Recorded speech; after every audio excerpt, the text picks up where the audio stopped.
네, 오늘 말씀은 에베소서 4장 25절부터 32절 말씀 교독하겠습니다. 에베소서 4장 25절입니다.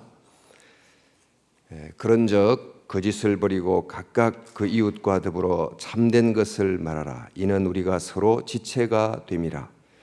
분을 내어도 죄를 짓지 말며 해를 지시도록 분을 품지 말고 마귀에게 틈을 주지 말라.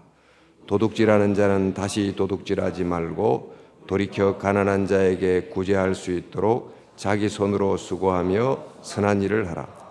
무릇 더러운 말은 너희 입 밖에도 내지 말고 오직 덕을 세우는 데 소용이 되는 대로 선한 말을 하여 듣는 자들에게 은혜를 끼치게 하라. 하나님의 성령을 근심하게 하지 말라. 그 안에서 너희가 구원의 날까지 인치심을 받았느니라.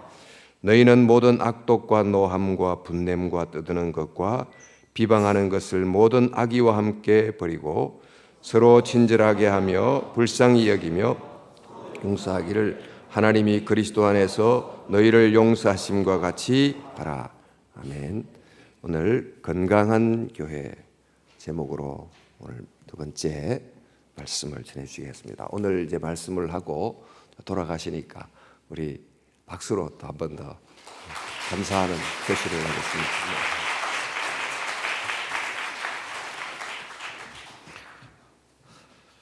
우리 청년들 보니까 우리 교회 청년들 생각이 많이 나요. 작년에 이런 일이 있었습니다. 저희 이제 교회 청년을 이제 목장으로 조직해서 이제 신앙생활을 같이 하고 있는데 33개 목장이 있습니다. 목자라고 부릅니다, 리더를. 그리고 그 한 대여섯 개 목장을 모아서 초원이라고 하는데 청년들 중에 초원지기를 세웠어요. 저희 집에 한번 청년들 리더십들 초원지기들을 모시고 밥을 같이 먹고 교제를 했는데 뭔 얘기라도 좋다 해봐라 했는데 그 중에 한 자매 초원지기가 저에게 부탁을 했습니다. 목사님, 우리 결혼 좀 시켜주세요. 그런데 그냥 말만 하지 말고 구체적으로 좀 도와주세요 그러더라고요. 그래서 옆에 분당에 샘물교회가 있죠. 여러분 아시죠? 샘물교회 담임 목사님하고 얘기를 했습니다. 우리 좀 합시다 해가지고 샘물교회 청년들과 향상교회 청년들이 진짜로 모였어요. 교제를 목적으로 정말로 모였어요. 그런데 교제를 대놓고 목적으로 달 수는 없으니까 두 교회 청년연합 책 읽기 이런 식으로 해가지고 위장을 하고 모였는데 한 4주인가 저희 교회에서 모임을 하고 강사를 모셔서 말씀도 듣고 했습니다. 근데 놀라운 일이 있었습니다. 새 커플이 나왔습니다. 그렇게 제안했던 그 자매도 샘물교회 청년을 만나서 지금 교제를 잘 하고 있으리라 생각합니다. 여러분, 서울 영동교회도 같이 해주시면 어떨까요? 한번 만들어 보면 좋겠습니다. 오늘 건강한 교회라는 제목으로 하나님 말씀을 전합니다. 한 20년쯤 된 것 같은데요. 저희 아내와 함께 차를 타고 고속도로 비슷한 데를 달리고 있었는데 국도이긴 했습니다. 근데 차창 밖으로 아주 멋진 집들이 모여 있는 것을 보게 됐습니다. 그걸 어떻게 부르는지 모르겠는데 제가 생각했던 것, 평소에 알고 있던 집들과는 다른 엄청나게 좋은 집들이었어요. 그런가 보다 하고 가는데 저희 아내가 옆에서 한숨을 푹 쉬는 거예요. 신혼 때였습니다. 한숨을 푹 쉬면서 나는 언제 저런 집에 살아보나 그러더라고요. 그래가지고 제가 저도 모르게 걱정하지 마라. 내가 이 다음에 저런 집에 신방 같이 데리고 와줄게. 그랬습니다. 근데 그 약속이 얼마나 많이 이루어졌는지 모릅니다. 우리는 누구나 다 잘 살고 싶어 합니다. 어떻게 사는 것이 잘 사는 것입니까? 저는 어릴 때 엘리베이터가 있는 아파트에 사는 아이들이, 친구들이 정말 부러웠습니다. 제가 살던 작은 도시에 아파트들은 있었지만 5층짜리가 최고층이었고 엘리베이터가 있는 아파트는 드물었거든요. 그 친구 집에 놀러 갔을 때 너무너무 부러웠어요. 속으로 이렇게 생각했습니다. 야, 니네 집 잘 사는구나. 그때도 지금도 우리는 부자는 잘 사는 사람, 가난하면 못 사는 사람으로 생각하는 경향이 있습니다. 작년에 제가 미국에 다녀오는 일이 있었는데 돌아오는 귀국편 비행기였습니다. 13시간을 타고 오는데 옆자리에 앉아 계신 아주머니가 한국말을 못 하시는 거 보니까 어쨌든 아시아계 아주머니인데 옆에 앉으셨어요. 그 아주머니가 13시간 내도록 저를 많이 괴롭히셨습니다. 말씀을 하신 게 아니라 자꾸 치는 거예요, 이렇게. 근데 이렇게 저렇게 움직일 때마다 저를 건드리셔서 제가 잠을 도저히 잘 수가 없었습니다. 그래서 힘들게 이제 비행기를 타고 오는데 저 앞에 보니까 커튼이 살짝 이렇게 들릴 때마다 사람들이 누워서 가는 거예요. 소위 비즈니스석에 누워서 오는 사람들이 있었습니다. 돈의 위력이 온몸으로 느껴졌습니다. 저도 돈만 있으면 비즈니스 끊어가지고 오고 싶더라고요. 근데 여러분, 비즈니스석에 누워서 오는 사람들은 잘 사는 사람, 저처럼 이코노미석에서 13시간 동안 한숨도 못 잤던 사람은 못 사는 사람입니까? 돈이 많으면 더 편안하게 살 수 있습니다. 좀 더 편안한 좌석, 또 좀 더 맛있는 음식을 즐길 수 있죠. 그러나 편안한 것이 곧 잘 사는 것은 아닙니다. 우리는 편안함과 평안함을 구분해야 합니다. 편안함은 돈으로 살 수 있지만 평안함은 절대 살 수 없습니다. 편안한 사람이 잘 사는 것이 아니라 평안을 누리는 사람이 잘 사는 사람입니다. 병든 것보다 건강한 것이 좋고 가난한 것보다는 부자가 되는 것이 더 좋죠. 건강을 추구하고 부자가 되려고 노력하는 것은 잘못된 것이 아닙니다. 그러나 그 자체가 곧 잘 사는 것은 아닙니다. 가난해도 얼마든지 잘 살 수 있고 병들어도 얼마든지 의미 있게 살 수 있습니다. 사랑하는 영동교회 성도 여러분, 편안이 아니라 평안을 누리고 재미가 아니라 기쁨을 누리는 삶이 정말 잘 사는 삶인 줄 알고 그런 행복한 삶을 누리시기를 축복합니다. 더 부자로 사는 것, 더 편하게 사는 것, 더 재미있게 사는 것, 더 건강하게 사는 것 그 자체가 인생의 목표가 되어서는 안 되죠. 잘 사는 것이 인생의 목표가 되어야 합니다. 어떻게 하면 잘 살 수 있게 될까요? 어떻게 하면 편안을 넘어서 평안을 누리고 재미를 넘어서 기쁨을 누리며 살 수 있을까요? 결론은 매우 단순 명료합니다. 예수님 잘 믿으면 됩니다. 예수 잘 믿으면 돼요. 예수 잘 믿으면 잘 살 수 있습니다. 예수 잘 믿으면 하나님의 자녀가 됩니다. 하나님 아버지께서는 자녀인 우리들을 책임져 주십니다. 한마디로 하나님께서 우리의 아버지가 되셔서 자녀인 우리들을 책임져 주시는 삶, 그게 바로 잘 사는 삶입니다. 아멘이십니까? 이 말에 진심으로 아멘 할 수 있을 때 비로소 신앙생활이라고 하는 것이 시작되는 겁니다. 내 인생의 주인공이 나에서 하나님으로 바뀌었기 때문입니다. 주인이 바뀌지 않고 어떻게 인생 잘 살 수 있다고 논할 수 있겠습니까? 예수 잘 믿고 잘 살게 되면 우리의 삶이 예수 그리스도의 편지가 됩니다. 세상 사람들이 이 편지를 읽고 따라서 예수님을 믿게 됩니다. 예수 잘 믿고 잘 살게 되면 우리 삶에서 나도 모르게 예수 그리스도의 향기가 흘러나옵니다. 세상 사람들이 우리 삶에서 풍겨나는 향기를 맡고 예수님 믿게 됩니다. 예수 잘 믿고 잘 살게 되면 우리의 삶이 예수 그리스도의 소리가 됩니다. 세상 사람들이 우리의 입술이 아니라 우리의 삶에서 나는 소리를 듣고 따라서 예수님을 믿게 됩니다. 예수 그리스도의 편지와 같은 삶, 예수님의 향기와 같은 삶, 예수님의 소리와 같은 삶을 살아가는 사람이 잘 사는 사람인데, 영동교회 우리 청년들, 영동교회 성도님들 그런 삶 살아가시기를 주님의 이름으로 축원합니다. 우리는 그런 사람을 가리켜서 건강한 성도라고 부를 수 있을 것입니다.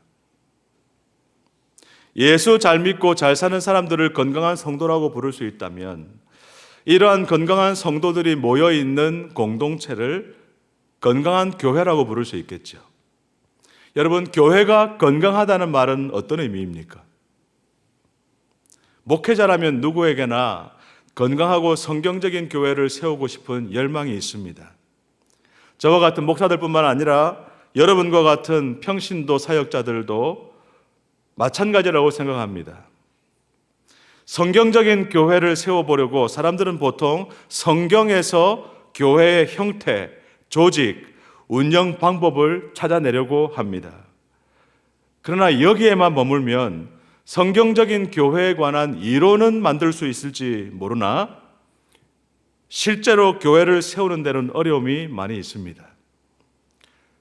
여러분, 성경적인 교회를 구현하려면 성경적인 교회의 열매가 어떤 것인지 반드시 점검해야 합니다. 열매 말입니다.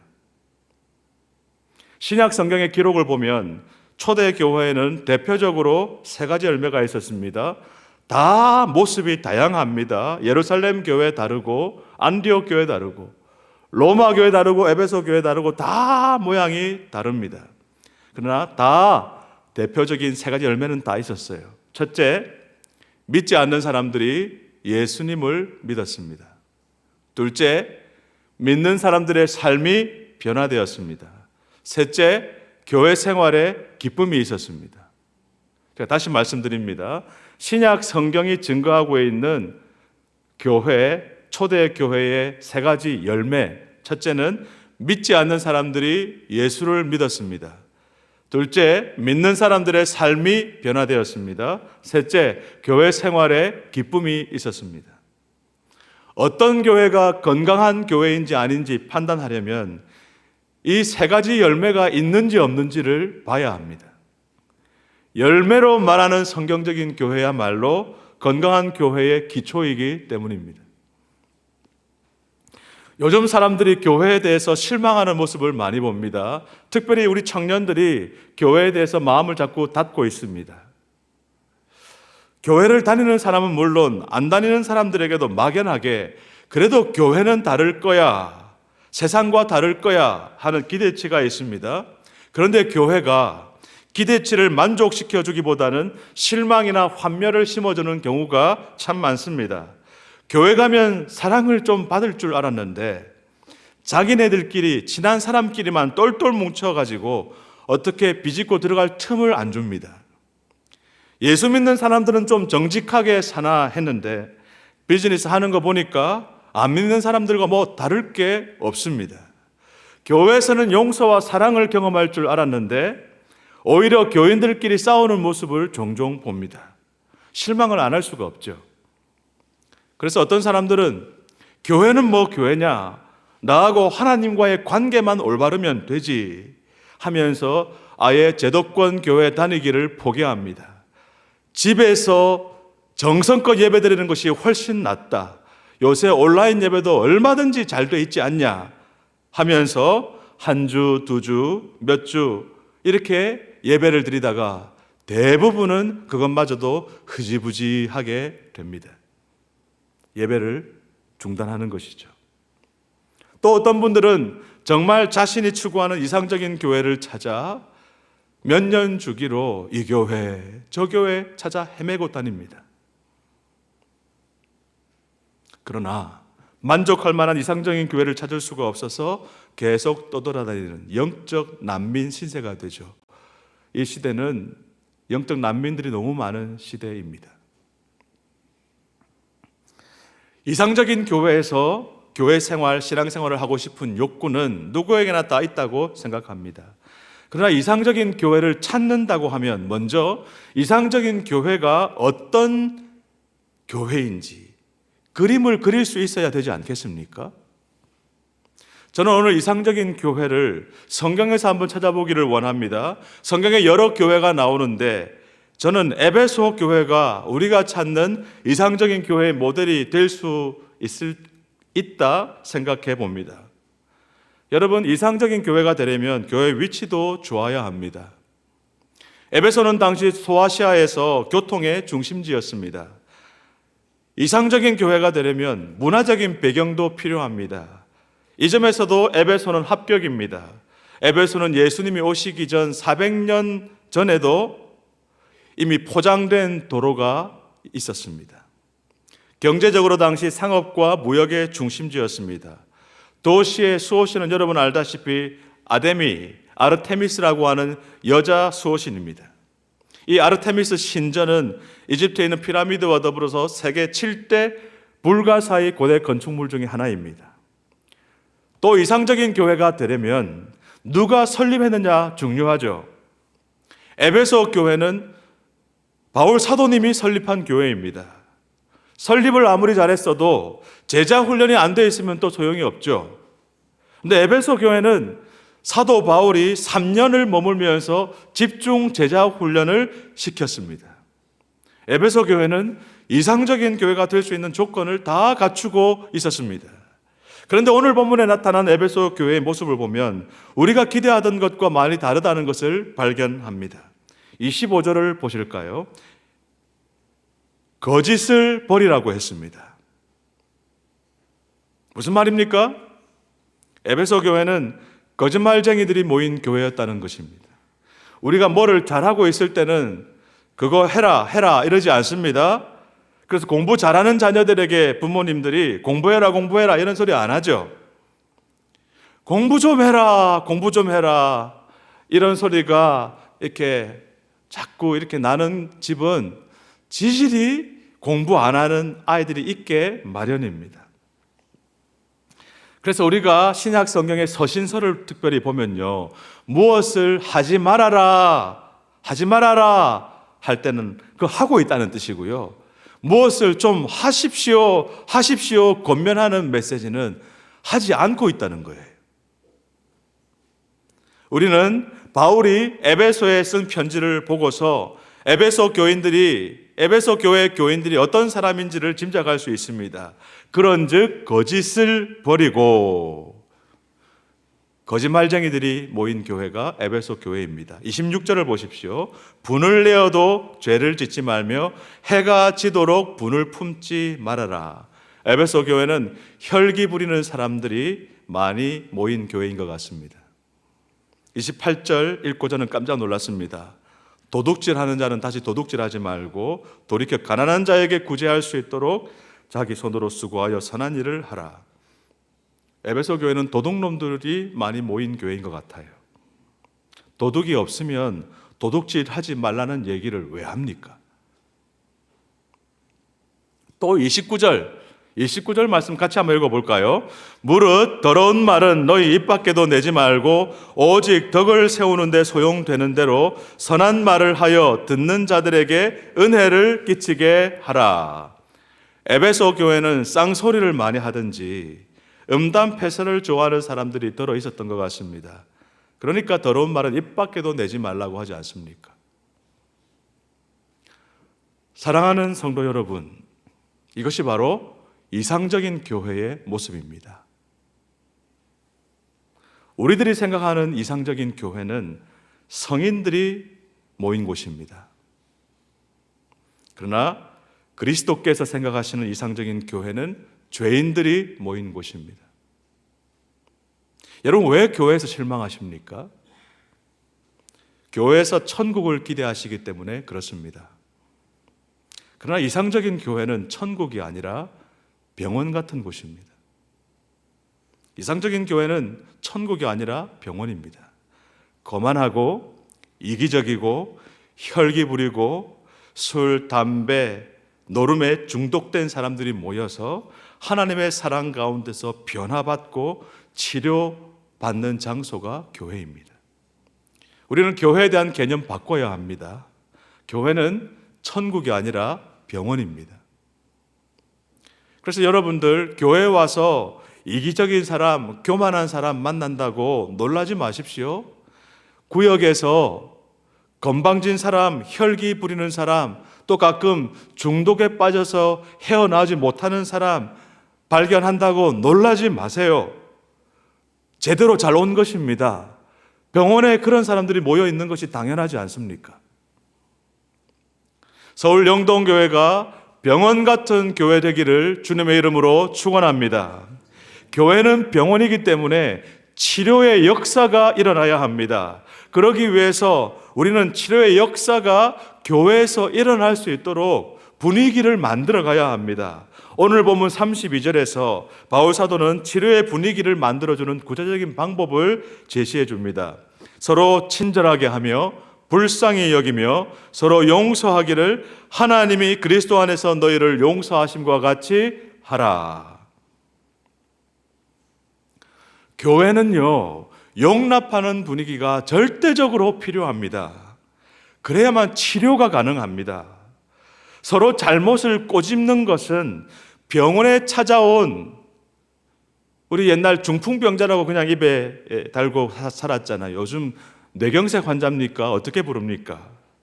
그런 마비가 돼서 숟가락질을 제대로 못하는 그런 환자가 있는데 서로 잘못을 지적하는 것은 병원에서 이 중풍을 치료받고 있는 손 못 쓰는 환자에게 숟가락질도 제대로 못하냐 하고 야단치는 것과 같아요.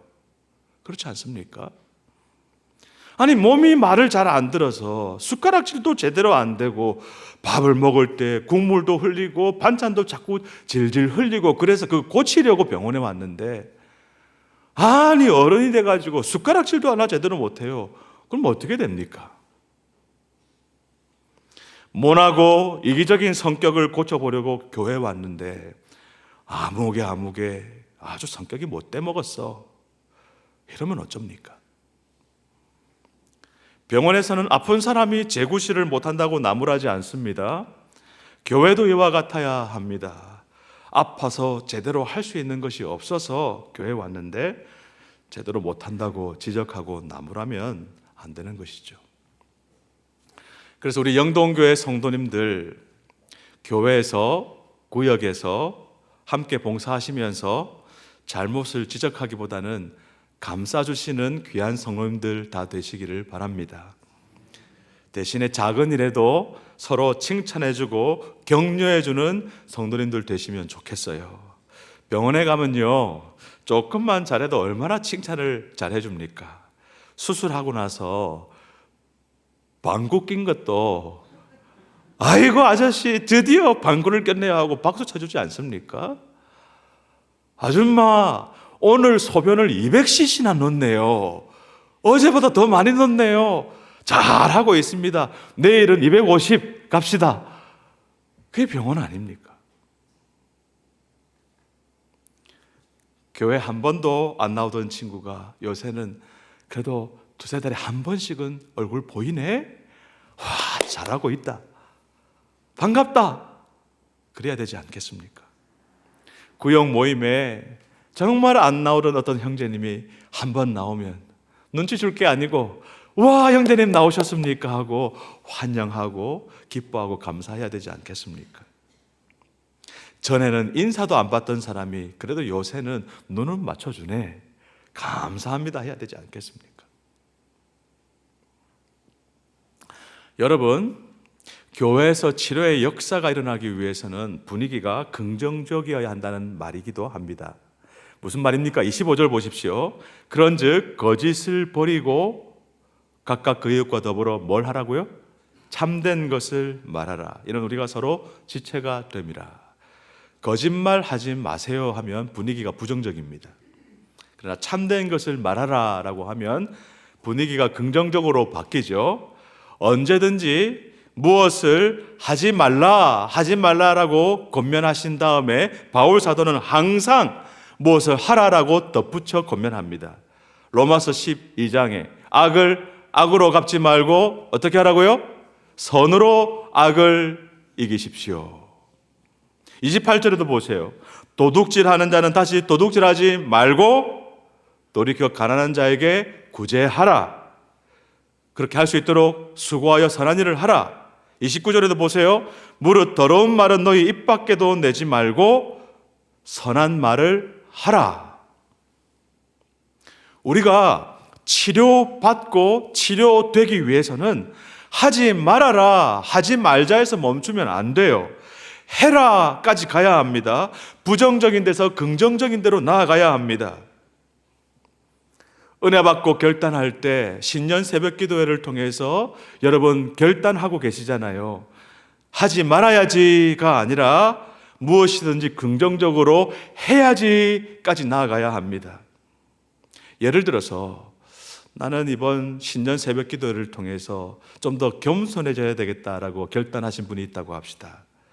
여러분, 겸손해지는 게 어떤 겁니까? 다른 사람 앞에서 아이고 뭘요? 저 잘 못해요.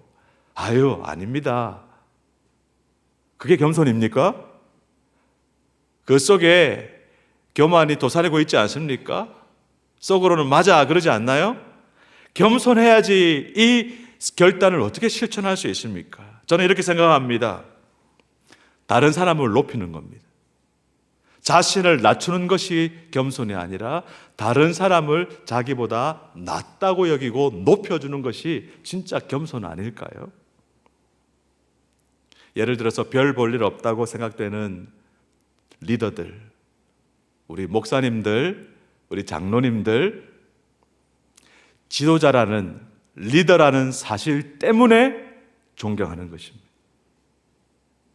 나보다 낫다.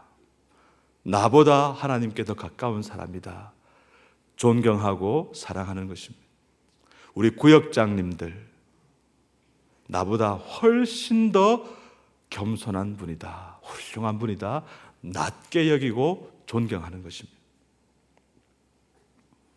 자녀들에게도 잔소리하지 말고 칭찬 더해주면 훨씬 더 긍정적으로 잘 변화되어 가지 않겠습니까? 사랑하는 우리 영동교회 성도 여러분, 우리 영동교회가 정말 치료의 역사가 날마다 일어나는 병원과 같은 따뜻한 공동체가 되기를 주님의 이름으로 축원합니다.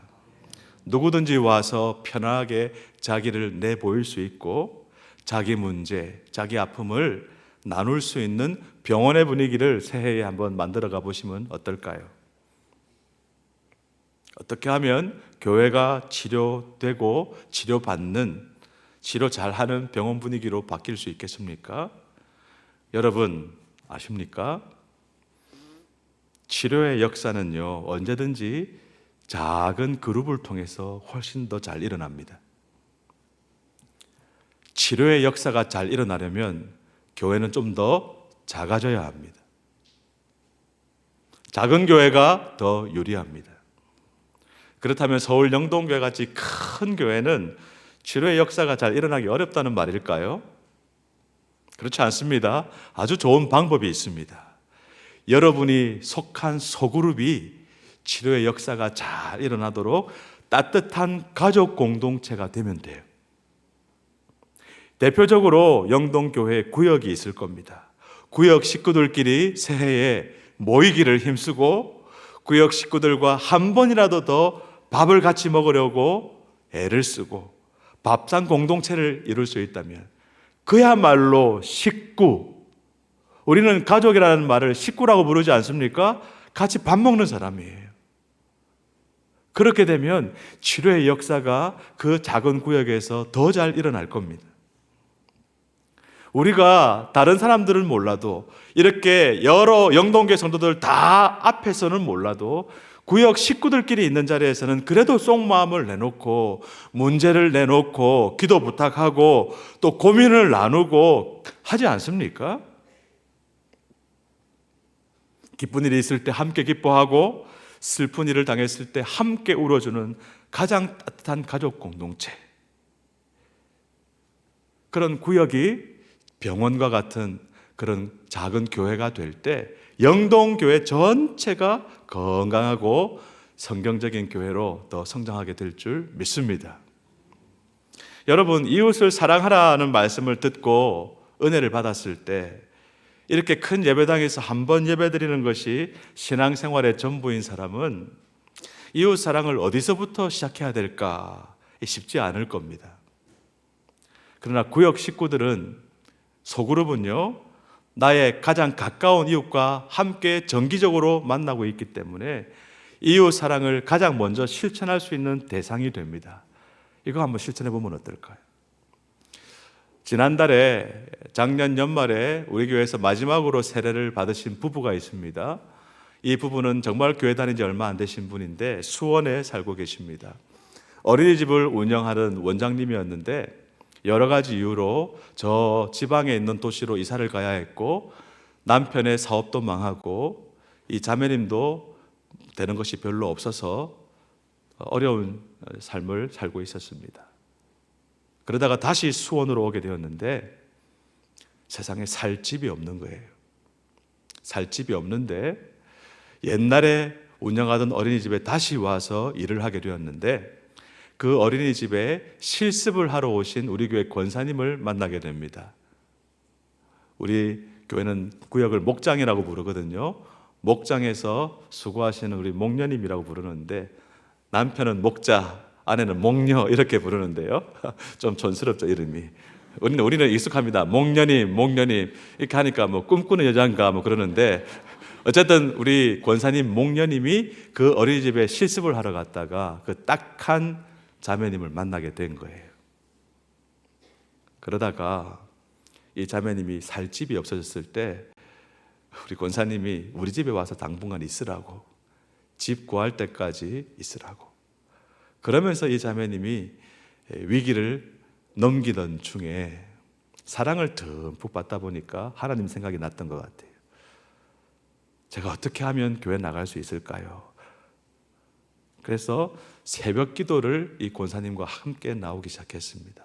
세례받을 때 이분이 간증하셔서 알게 됐는데, 새벽 기도 나와서 향상교 예배당에 앉아서 말씀을 듣던 그 순간 얼마나 울었는지 모른다고 하더라고요. 그러면서 힘들지만 삶이 너무 팍팍하고 고달프지만 이 권사님 손잡고 기도의 자리를 계속 나오다가 우리 권사님이 그럼 성경 공부를 하자 해가지고 새가족반이라고 하는 교재를 가지고 1:1로 성경 공부를 하다가 담임 목사가 인도하는 우리 교회 13주 과정에 기초반에 들어오셨어요. 이 부부가 같이 들어와서 정말 열심히 들으시고 작년 연말에 수료하셨습니다. 그리고 세례를 부부가 함께 받았는데요, 정말 눈물 나는 장면이었습니다. 이렇게 결단하시더라고요. 하나님께 감사하고 오갈 데 없는 저희를 집을 내어주면서까지 보살펴준 우리 권사님 너무너무 눈물겹도록 고맙습니다. 하나님 잘 믿어볼랍니다. 그러면서 새해에 봉사를 이렇게 결심을 했어요. 남편은 주방에 가서 설거지하고 배식 이런 거 하는 식당 봉사를 1년 동안 하겠다 결심하셨고, 이 자매님은 키즈랜드, 주일날 자녀들 우리 노는 키즈랜드가 있는데 거기 봉사하시겠다고 결심하셨습니다.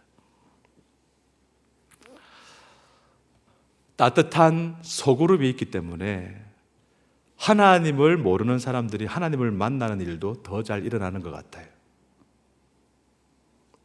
오늘 에베소서 본문 말씀처럼 거짓을 버리고 각각 그 이웃과 더불어 참된 것을 말하라 라는 말씀을 이 강단에서 들으셨다면 여러분, 구역 식구들과 먼저 그것을 실천해 보십시오. 우리 청년들도 구역이라고 부릅니까? 어떻게 소그룹을 부릅니까? 청년들도 주일날 말씀을 듣고 여러분 소그룹에서 먼저 실천해 보시기 바랍니다. 거짓말하지 마십시다, 참말을 합시다라는 말씀을 들었다면 소그룹 식구들과 먼저 하는 거예요. 가난한 사람들에게 구제하고 나누어주는 삶을 살아가십시오라는 말씀을 들었다면 멀리 가지 말고 교회 안에서 소그룹 안에서 먼저 찾아보고 지금 예수님을 필요로 하는 사람이 누구인가 기도하고 실천해 보는 것입니다. 그렇게 영동교회 식구들이 자기가 속한 소그룹에서 특별히 구역에서 일주일에 한 번 이상은 만나는, 어떻게든 만나게 되는 그 가족들과 함께 따뜻한 가족 공동체를 만들어 나가기 위해서 최선을 다한다면 영동교회가 어느 날, 지금도 그러시겠지만 더 따뜻한 병원이 되어 있을 겁니다. 수많은 상처받고 아파하는 영혼들이 치료받고 회복되는 건강한 교회가 될 줄 믿습니다. 그렇게 되기를 주님의 이름으로 축원합니다. 말씀을 마무리해 가려고 합니다. 사랑하는 성도 여러분, 교회가 건강하다는 말은 어떤 뜻입니까? 어떤 교회가 건강한 교회입니까? 매주일 수천 명씩 모여서 감동적으로 예배를 잘 드린다고 건강한 교회라고 할 수 있을까요? 지역 사회를 위해서 선한 일을 많이 한다고 건강한 교회라고 할 수 있을까요? 세습을 하지 않고 목회자가 독재하지 않고 민주적으로 의사소통 잘하고 재정 운영이 투명하고 정직하면 건강한 교회라고 할 수 있을까요?